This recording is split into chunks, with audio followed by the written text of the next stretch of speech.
What in the world do you do when you have more than one addicted person in a household? Unfortunately, it's not that uncommon.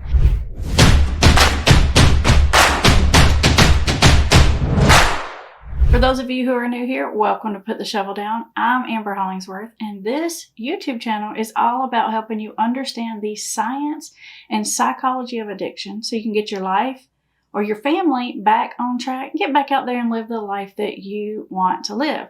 As always, we try to look at addiction from every angle, and today we're actually going to be answering a viewer letter about a situation where there's more than one person having an addiction issue in the house.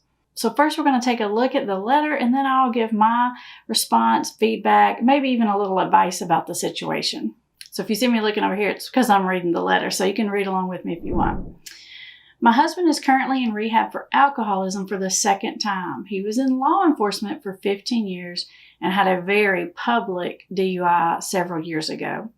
He went to rehab for the first time and stayed sober for over 2 years. He's been a binge closet drinker. He would hide it from me. In the last 2 years, he will fall into a depression and drink and leave for days at a time to the woods with no communication. On December 30th, he left for 5 days. When he came back, he asked me for help and decided he should go to rehab. He's now been there for a week. He sounds good, and I'm hoping he is gaining what he needs to help himself get through this. For our relationship, it's obvious we do not have any trust. He is a good man, a hard worker, loving when he doesn't drink, the person we all want him to be.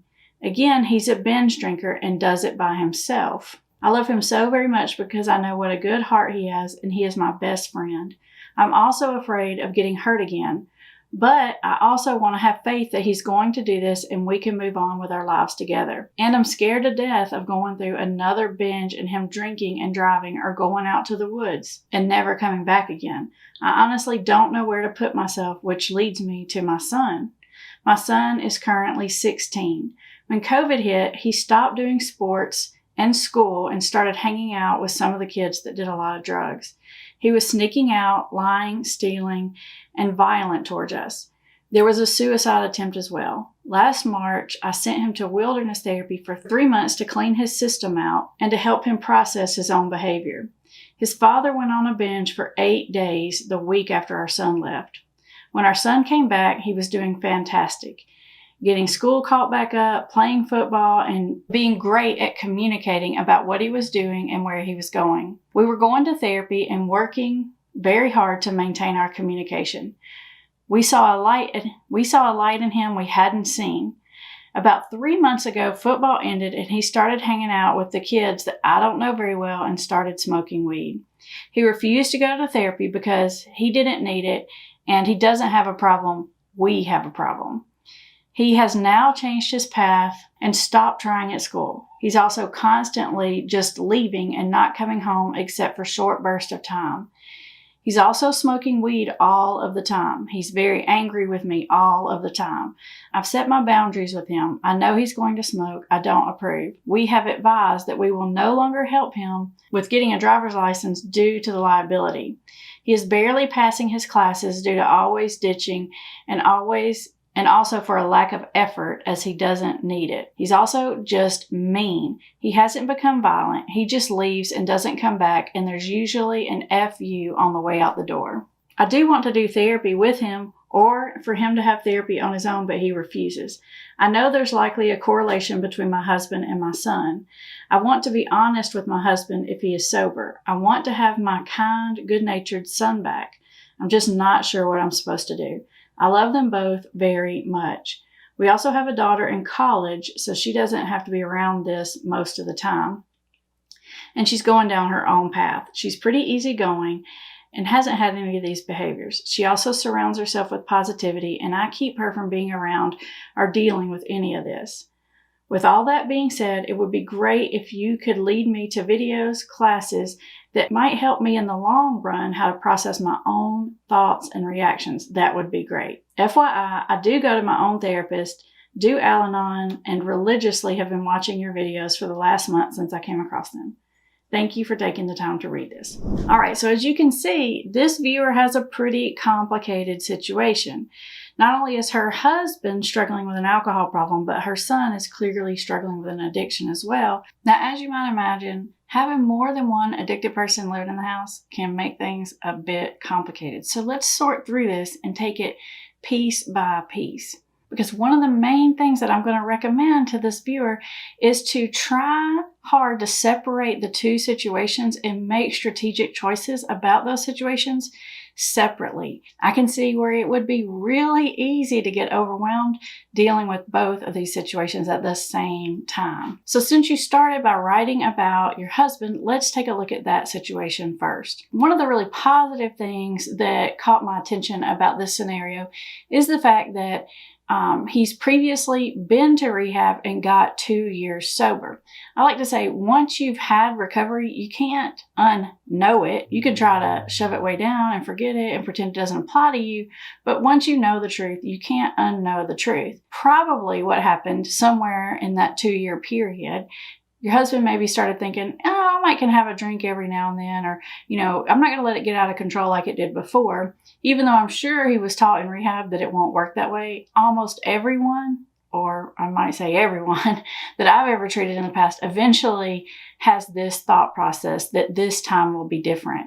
And I'm guessing that had something to do with where the relapsing started from. Now, you mentioned in what you wrote that your husband has these periods of depression and then will go off for days at a time and drink in the woods with no communication, which I'm sure is scary and maddening at the same time. But I'm kind of wondering, what comes first? Is it the depression and then the drinking? Is it the drinking and then depression?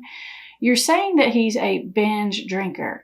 I'm also wondering how long in between the binges. A lot of the people that we see in our office really don't drink every day, but once they start, they have a hard time stopping. And this is another thing that can contribute to someone being in denial about having alcoholism, because they think, I don't drink every day, I don't need to drink in the morning, I don't have the shakes if I don't drink. What a lot of people don't realize is that this is actually just a stage of alcoholism. In fact, it's stage 3, which is kind of hallmarked by binge drinking and difficulty stopping once you start, and it causing all kinds of problems in your life, which I think we could all agree definitely this situation meets that criteria. Now, the other really, really positive thing is that your husband is decided again that he needs to get this under control and has become willing to take the steps necessary to do it. The fact that he's taken himself back to rehab is a really good sign. And I know it sucks, but unfortunately, it is the case in most situations that people sort of like go to rehab or they go to counseling. They learn all this stuff, but they think it's going to be different or it doesn't apply to them, or somehow their situation is special and unique. And most of them, kind of like your husband, end up having to go out there and sort of prove that, yes, the universal laws of addiction apply to them as well. Hopefully, that's what's happening in the case with your husband. Now, moving on to your son. I think that one is going to be a bit more complicated, mostly because of his age. Because his brain is still developing and he doesn't have the emotional maturity, he's likely to be even less insightful about the situation. Although I will say, he has a very similar positive, as I said before, about your husband. He has been to treatment, and you've seen what he's like when he's not using. He's a whole different person. What stands out to me about your son is how dramatically his personality changes, how his priorities change. And honestly, that's what lets me know that this probably likely is addiction and not just a phase of life.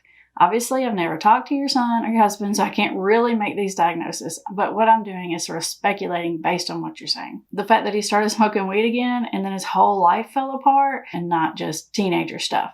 Now, what you didn't talk about in the letter that you wrote is the dynamics between your husband and your son. And honestly, that's probably the part I would be most interested in hearing. Do they blame each other for the relapsing? Do they use each other's addiction issues as a way to rationalize or justify their own behavior?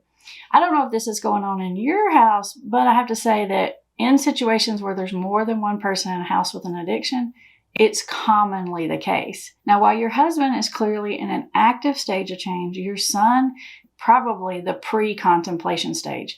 Yes, what he learned from rehab is still in there, but at this point, based on what you're writing, it's shoved way down there. And at this point, he's trying to ignore it. When you're dealing with someone who's back in denial like that, you have to kind of change your strategy with dealing with them. I know it's really hard because not that long ago, they were like a different person and they were saying different things. And now everything they're doing is against what they said and what they believed not that long ago. So it's hard to have that switch with them. Now, the best, at least most proven effective way to get someone out of denial is to use the CRAFT method. That's C-R-A-F-T. And we talk about that and teach that actually in our Invisible Intervention course, which I will leave a link to in the description below. But that's all about how to get someone out of denial or into recovery. And I think additionally, it can be useful even in your husband's situation where maybe he's moving out of denial and into action steps, because it's all about using positive reinforcement and how to support someone through the change process. So in your situation, the thing I would recommend is looking into the CRAFT method approach, because you can use it in both cases. Now, I know that your big question at the end was, how do I process my own feelings? But it does sound like you have some really good outlets for that. You have a therapist, and you're going to Al-Anon, and you're watching my videos. So you're really using the tools at your disposal. So hopefully all this helps you get a little perspective and maybe even a little strategy on the situation.